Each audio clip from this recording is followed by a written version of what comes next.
अ, आप सभी का स्वागत है। विशेषकर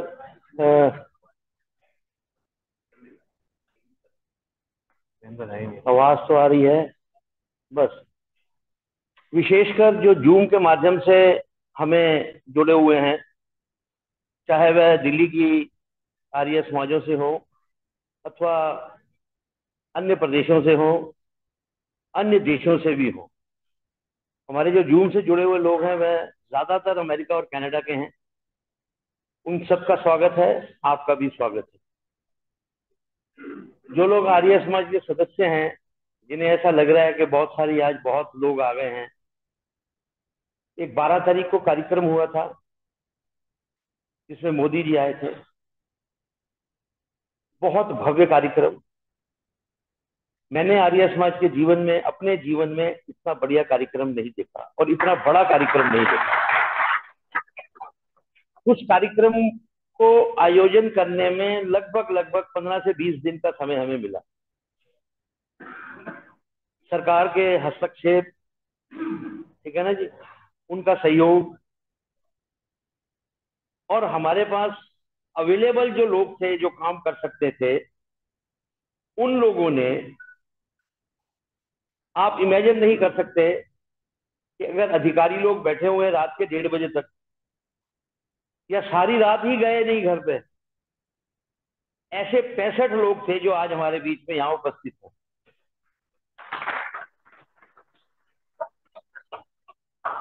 बेटे हेलो, 65 फोटोज बस। वो ऐसे वे सारे, चाहे वो आर्यवीर दल से थे, चाहे हमारे विद्वान थे, चाहे पुरोहित वर्ग था, या मीडिया के लोग थे, जो भी आर्य प्रतिनिधि सभा दिल्ली 15 हनुमान रोड में जो भी कर्मचारी थे, सभी ने अपना अपना योगदान दिया। तो प्रधान जी ने हमारे ये निश्चय किया कि भाई उन सभी युवकों को, विद्वानों को, जो जो भी हैं, उन सबको यहाँ बुलाया जाए, उन्हें सम्मानित किया। सम्मानित पर ताली बजती है।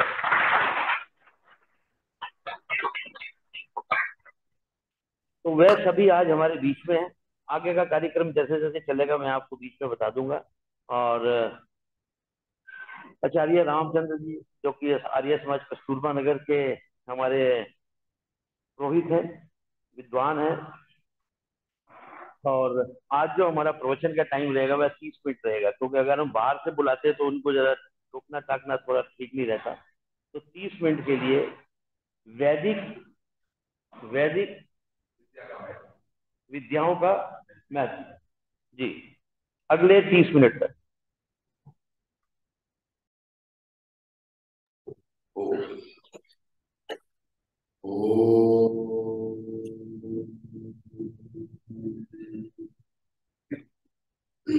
नमामि सुखदं नमामि नमामि वरदं सर्वेशं तं दातारं नमामि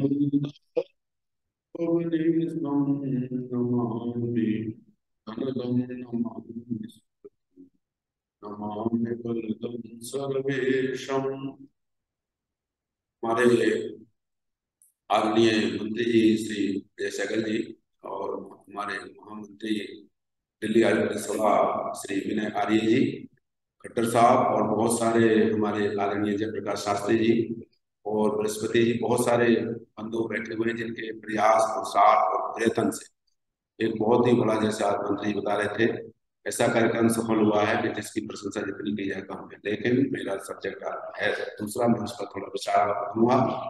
और वो जैसा कि आदरणीय मंत्री जी ने बताया कि वैदिक विद्या का महत्व, ऋषभ स्वामी दयानंद जी महाराज को पूना में एक बहुत महान व्यक्ति ने आमंत्रित किया, और उस पीरियड में उन्होंने बहुत सारे लेक्चर्स अपने प्रस्तुत किए। उनके लेक्चर, उनके व्याख्यान तो अद्वितीय हुआ ही करते थे, क्योंकि उनके जीवन में उस समय में सबसे महत्वपूर्ण बात तो ये रही कि जब वो वहां से, मथुरा से जाने लगे तो जैसी व्यवस्थाएं होती थी उस समय उन्होंने सोचा कि चलो गुरु जी के लिए आप सब जानते हैं प्रस्तुत किया करूं कुछ चीज दूं। और वो लेकर के पहुंचे तो गुरु जी ने कहा भाई मेरे आपसे मुझे ये नहीं चाहिए। उन्होंने कहा जी मेरे पास तो कुछ है नहीं, तो मेरे से आपको क्या चाहिए? कि आपसे मुझे ये चाहिए कि आप जो कर जाकर के भारतवर्ष के अंदर जो आर्त ग्रंथ है, वैदिक ग्रंथ है, वेदों का प्रचार प्रसार है, वेदों की विद्या, नाम तो बहुत है लेकिन उसके स्थान पर इतर जो ग्रंथ हैं उनको महत्व बहुत दिया जाता है। इसलिए मेरी इच्छा है कि आप इसका प्रचार। तो उन्होंने जो प्रतिज्ञा गुरु के सामने कही कि ठीक है आप ये चाहते हैं तो मैं यही करूंगा। और उसमें उन्होंने अपने जीवन का बहुत सारा समय इसी में लगाया और उन्होंने सबसे ज्यादा इसको परम प्रमाण माना। और इससे इतर जितने ग्रंथ हैं उनको प्रमाण तो माना, कर्ता प्रमाण, लेकिन स्वतः प्रमाण उन्होंने वेदों को माना।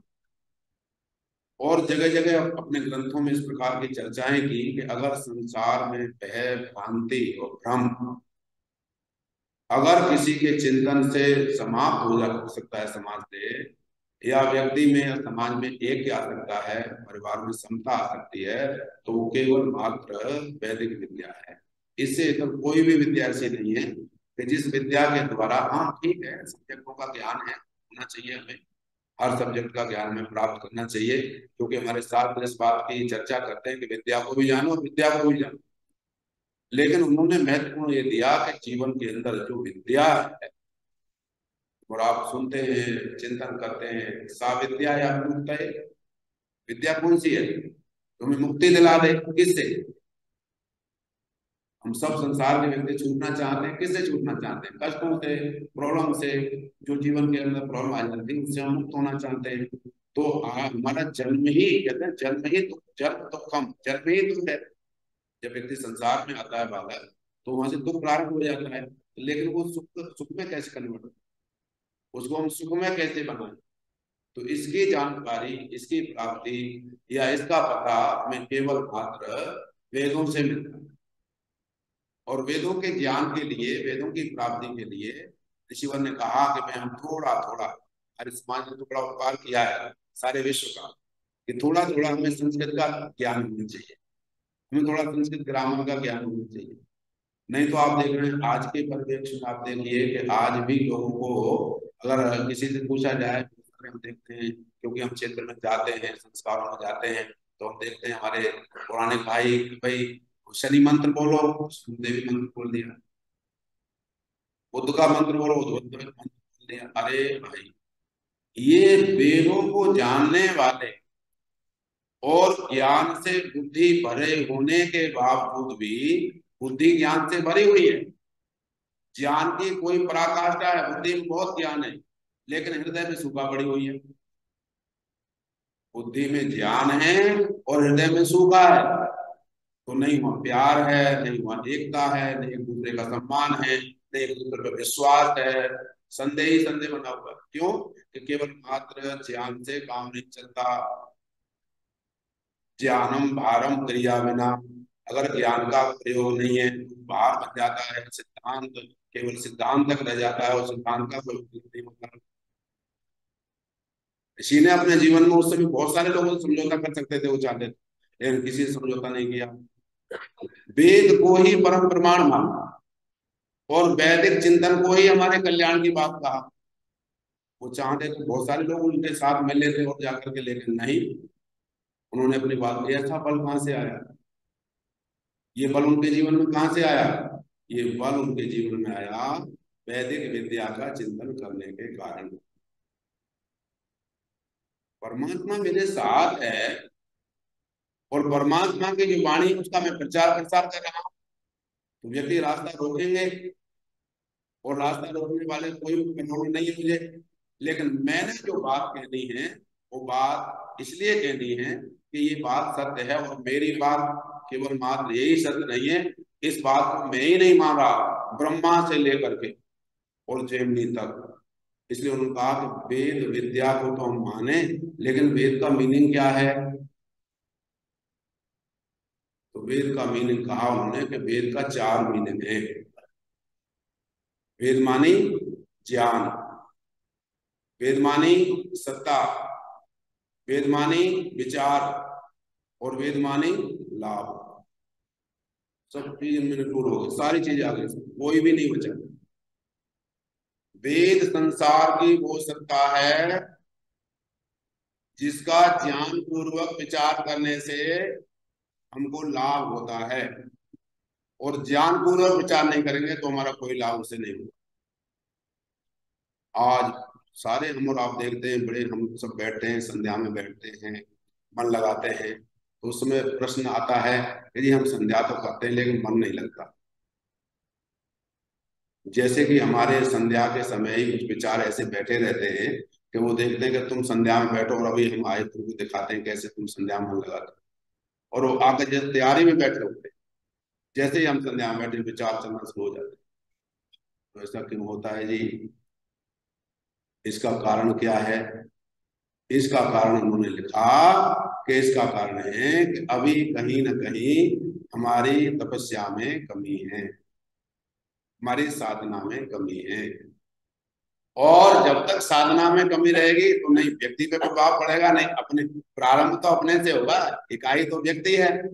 जब व्यक्ति सुधरता है तो फैमिली सुधरती है, फैमिली सुधरती है सोसाइटी सुधरती है, सोसाइटी सुधरती है तो कंट्री सुधरती है, कंट्री सुधरती है वर्ल्ड। तो इकाई तो व्यक्ति है, और व्यक्ति अपने में अशांत है, व्यक्ति अपने में परेशान है, तो या तो विधि गलत है या व्यक्ति गलत है। विधि ठीक है, व्यक्ति गलत है। विधि परफेक्ट है, विधि में कोई अंतर नहीं। ऋषिवर स्वामी दयाल जी महाराज ने कहा कि जो हमारे जीवन में जो उस प्रसंग में जो मैं आपको चर्चा कर रहा था वहां की पूना की, उसमें एक प्रसंग आता है कि परमात्मा का ध्यान लगाना ये प्रत्येक देश की महान विद्या है, और जिस देश में इस विद्या की कमी हो जाती है वहां के नागरिक और नागरिकाएं अपने जीवन के अंदर बहुत सारी हानि कर बैठते हैं।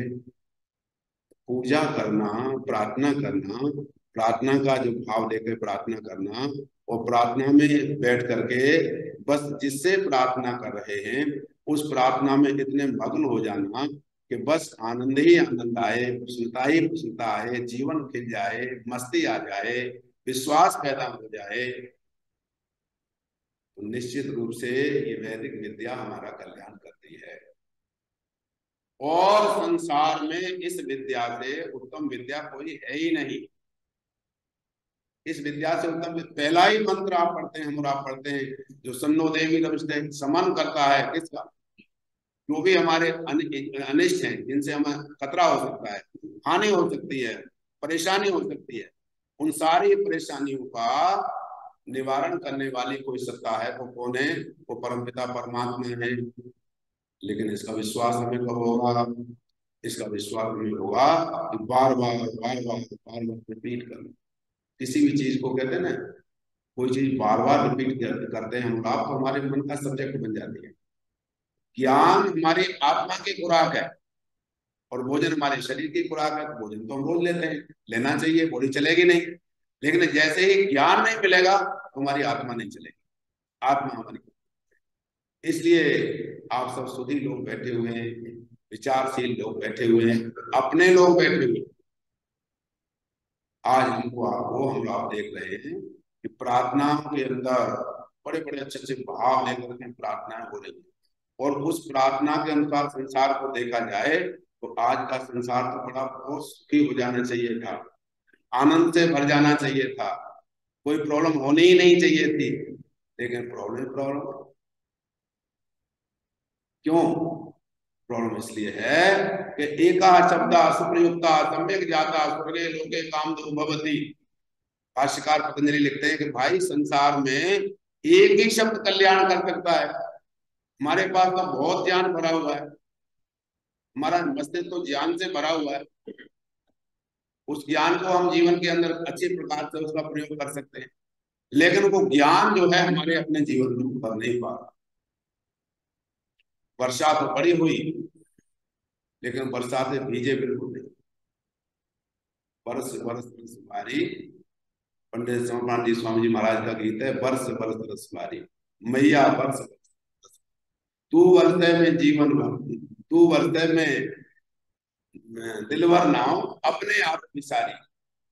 जब व्यक्ति बैठता है प्रार्थना में तो उसमें आप उसको अपने आप का ध्यान नहीं रहता, वो तो उस महान सत्ता में खोया हुआ होता है।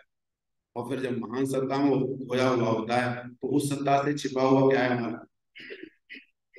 व्यक्ति से तो हम छिपा सकते हैं, व्यक्ति के अंदर तो वही कोई हमारे अंदर कमी है, क्योंकि व्यक्ति तो पूर्ण हो नहीं सकता, भगवान पूर्ण है। तो उस सत्ता से तो हमारा कुछ छिपा हुआ नहीं है। जब हम इस बात प्रकार से पूरा बिलीव करते हैं उस सत्ता पर कि उससे हमारा कोई छिपा हुआ नहीं है, तो फिर हमारे जीवन में निश्चित रूप से बदलाव हो सकता है। लेकिन शास्त्र ये कहता है बदलाव एकदम नहीं होगा।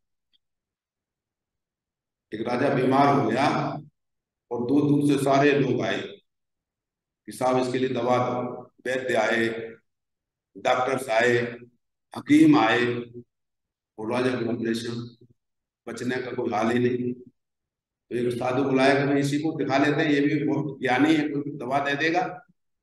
उनका मैं दवा तो मैं दे दूंगा इसके लिए, राजा के लिए, लेकिन शर्त एक है कि इसको कोई विशेष तो बीमारी मेरे अनुसार तो है नहीं, लेकिन मैं जो कहूंगा वो चीज ला के दे दो तो राजा ठीक हो जाएगा।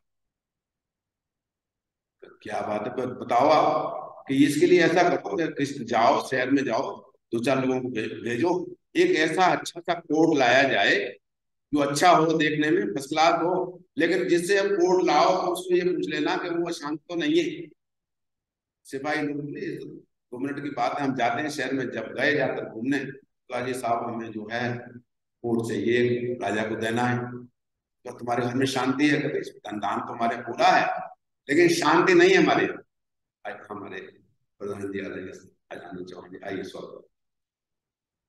तो वो जो है कि हमारे जीवन के अंदर शांति नहीं है, और जो है बाकी हमारे जो धन दानता तो बहुत है, शांति की कमी है। शांति की कमी है तो भैया मुझे नहीं चाहिए आपका ये कोट। वो सारे दिन घूमते रहे, कहीं शांति मिले, कहीं यहाँ कोर्ट में मिले, कोर्ट गए वहाँ शांति। अब एक जगह गए तो देखते हैं कि एक व्यक्ति बड़े मस्ती के साथ पहाड़ों की तलहटी में बांसुरी बजा रहा है। अब जब आवाज, इवनिंग का समय है, मस्ती से आवाज आ रही है और बड़ी मस्ती से कानों को वो आनंदित कर रही है। उन्होंने, वो सिपाही बोले बन गया। जब उसकी झोपड़ी के आगे पहुंचे तो देखते हैं क्या, कि उसकी झोपड़ी में से आवाज आ रही है बांसुरी की। बोले थोड़ी देर रुक गए, उनको भी मस्ती आने लगी। पूछा भैया तुम्हारे पास कोट है? कह रहे कमाल की बात करते हो, मेरे पास कोट का है, मैं झोपड़ी में रहता हूँ। अब उसके पास शांति है, वहां कोट नहीं। जहाँ कोट है वहां शांति नहीं। लेकिन वैदिक विद्या ऐसी विद्या है कि जहां संपन्नता भी देती है और शांति भी देती है। इसलिए हम और आप रोज पढ़ते हैं नहीं, वयम श्याम पतयो रहीणाम, संसार में अभाव में मत जियो, इतने मस्ती में जियो, इतने आनंद में जियो। क्योंकि हम संसार में ऋषिवत स्वामी दयानंद जी महाराज के अनुसार भाग्यशाली नहीं है, हम तो महाभाग्यशाली हैं। और महाभाग्यशाली किसको कहते हैं? जो वेदों को सुनते हैं, सुनाते हैं और अपना धर्म समझ करके उसका प्रचार प्रसार करते हैं, और उसमें किसी प्रकार की भय भ्रांति से सदा अलग रहते हैं, और मस्ती के साथ अपनी भी उन्नति करते हैं, दूसरे की उन्नति में भी लगे रहते हैं। इस प्रकार से ये जो वैदिक विद्या है, इस वैदिक विद्या के ऊपर जितना हम और आप चिंतन करें, क्योंकि ये विद्या बड़ी महान है। इस विद्या को कहा भाई ये तो गागर में अगर हम सोचने लगे कि बूंद लेके समुद्र में डाल दें कि साहब ये इसमें बाढ़ आ जाएगी, नहीं, ये समुद्र की तरह है। इसलिए ऋषि दयानंद जी महाराज ने आर्य समाज के नियमों में लिखा कि विद्या की वृद्धि करनी चाहिए और अविद्या का नाश करना चाहिए। कौन सी विद्या? वेद विद्या, वैदिक विद्या।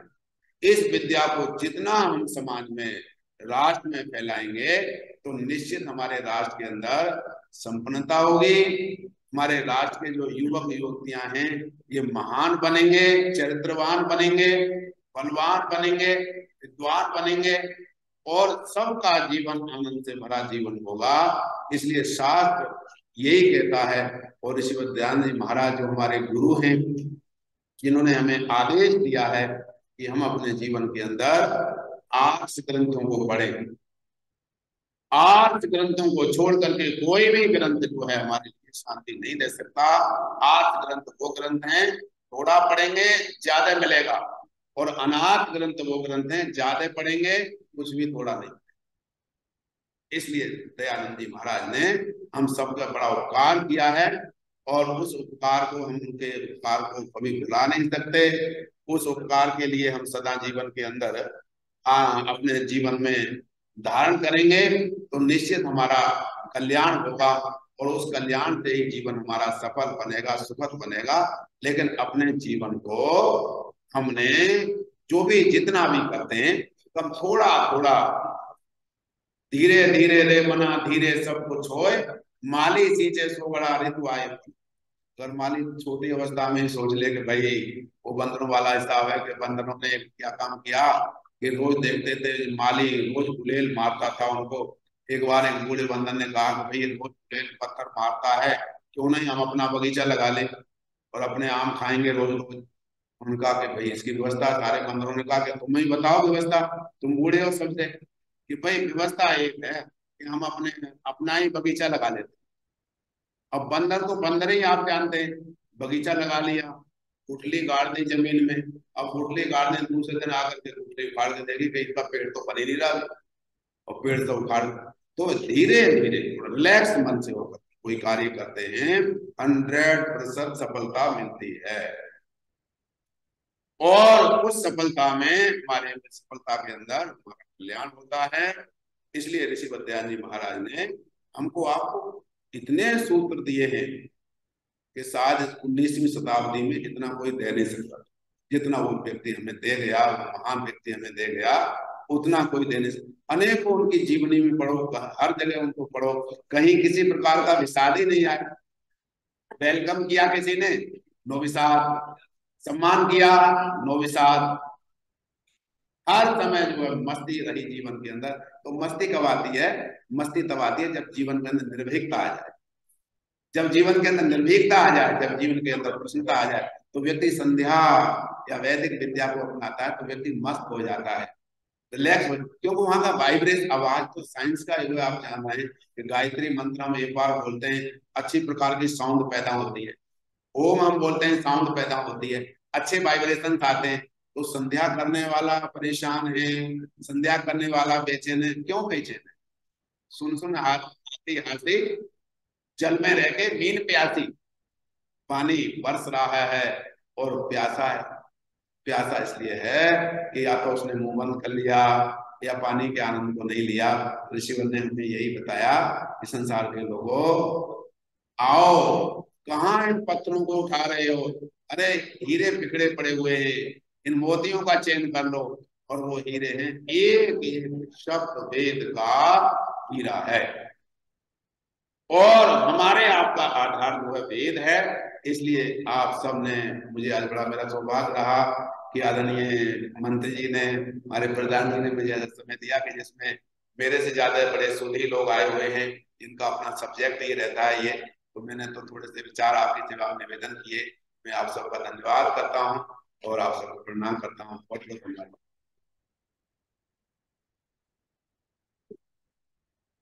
जी का बहुत बहुत धन्यवाद।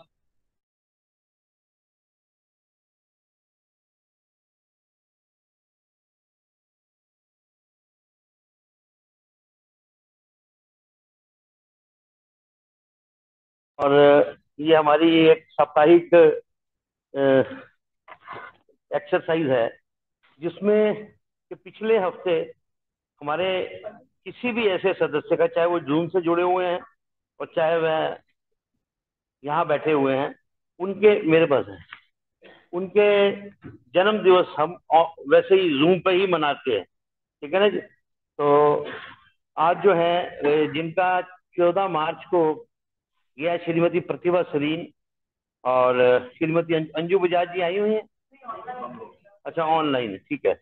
उन दोनों का 14 मार्च का ही था, तो मैं आचार्य जी से कहूंगा कि आप उनके लिए। अच्छा हाँ, प्रतिभा सरीन जी जो है अनंत चौहान जी की सिस्टर है, छोटी बड़ी हैं, और नोएडा में रहती हैं। और हम जो ये कहते हैं कि हमने कनाडा में और अमेरिका में, इनका बहुत बड़ा योगदान रहा वहाँ के लोगों को हमारे साथ जोड़ने के लिए। तो सारा परिवार ही आपको पता है जुड़ा हुआ है हर हालत में। तो अंजू बजाज जी जो है वह हमारी पूर्व प्रधाना रही कस्तूरबा नगर की, और अब जो है वह ये आर्य समाज कस्तूरबा नगर से हमारी मृदुला चौहान जी और अंजू बजाज जी वहाँ पे रिप्रेजेंटेटिव हैं दिल्ली आर्य पट्टी सभा में। और हमें इस बात का गर्व है कि मृदुला जी वहाँ से चुन के अब उप प्रधाना हैं दिल्ली आर्य पट्टी सभा की। तो और जो लोग यहाँ बैठे हुए हैं, जो कि निस्संदेह थोड़ी कम संख्या में हैं, जैसे थोड़े हमेशा होते हैं, तो इसमें दिल्ली आर्य पट्टी सभा के जो विनय आर्य जी हैं वे हमारे बीच में इस टाइम उपस्थित हैं। केंद्रीय सभा के मंत्री श्री चड्ढा जी ये हमारे बीच में हैं। कृपाल जी हमारे बीच में हैं। उसके बाद खट्टर जी, जो जहां अभी पीछे इलेक्शन हुआ है, जहां पे भी मोदी जी जीत गए, ये सब जीत गए, उन सब जीतने के कारण कुछ कारण ये भी रहा कि वहाँ हिंदू धर्म आर्य समाज का इतना ज्यादा योगदान रहा है। ऐसे ऐसे बच्चों के लिए आश्रम बने, ऐसे ऐसे बच्चे जिनको कि क्रिश्चियन जबरदस्ती बनाया जा रहा था, उनको वहां से निकाल के और उनको हिंदू बना के उनकी शिक्षा वहां कराई जा रही है। ऐसे खट्टर जी जो कि ये चला रहे हैं ऐसे स्कूल उन प्रदेशों में जहां हिंदुओं को गोली से उड़ा दिया जाता है, कई ऐसी मतलब प्रदेश भी हैं। तो इससे पूर्व की मैं विनय जी से कहूं, मैं अपने फाउंडर प्रेसिडेंट जो है, प्रेसिडेंट हमारे जो हैं वो एमिटी यूनिवर्सिटी के कारण कहीं अलग से गए हुए हैं, तो आज वो उपस्थित नहीं हो सके। तो मैं एक कुछ शब्द इनकी तरफ से स्टाफ को किस तरह से प्रोत्साहित किया जाए या क्या कुछ उनके लिए और संदेश, आप लोगों का स्वागत, आने के लिए धन्यवाद। तो मैं अनंत चौहान जी से कहूंगा कि वह शब्द करें। नहीं नहीं, ये चलने दो ना बीच में। हाँ हाँ, नहीं नहीं, अभी इसके बाद करा लें। चलो फिर आओ जी, चलो। ओम ओम ओम। जैसा कि हमारी व्यवस्था है कि हम अपने जन्म दिवस आवाज मनाने ऊंचा रखिए। वालों के लिए सदा ही वेद मंत्रों से आशीर्वाद देते हैं, उनकी सुखद सफल शतायुष की कामना हम करते हैं। हमारी आर्य समाज की ये व्यवस्था है। सो आज भी हम आदरणीय प्रतिभा बहन जी के लिए और श्रीमती अंजू बजाज जी के लिए उनकी शतायुष की कामना करते हैं और अच्छे स्वास्थ्य की कामना करते हैं, सुखमय लंबी आयु की कामना करते हैं। ओम उत्तिष्ठ ब्रह्मणस्पते देवान यज्ञेन बोधय आयु प्राणम प्रजाम पशुम कीर्तिम यजमानम च वर्धय। ओम इंद्र श्रेष्ठानि द्रविणानि धेहि चित्तिम दक्षस्य सुभगत्वमस्मे कोशम रयीणामरिष्टिम तनूनां स्वादमानं वाचा सुदिनत्वमन्नाम्। ओम स्वस्ति पंथामनुचरेम सूर्या चंद्रमसा विवा पुनर्रता घंटा ज्ञानुता संगमे महि। ओम तच्चक्षुर्देव हितं पुरस्तात् शुक्रं चरत पश्येम शरदा शतं जीवेम शरदा शतं शृणुयाम शरदा शतं प्रप्लवाम शरदा शतम् अदीनाद्याम शरदा शतं भूयस्य शरदा शता। ओम स्वस्ति ओम स्वस्ति ओम स्वस्ति।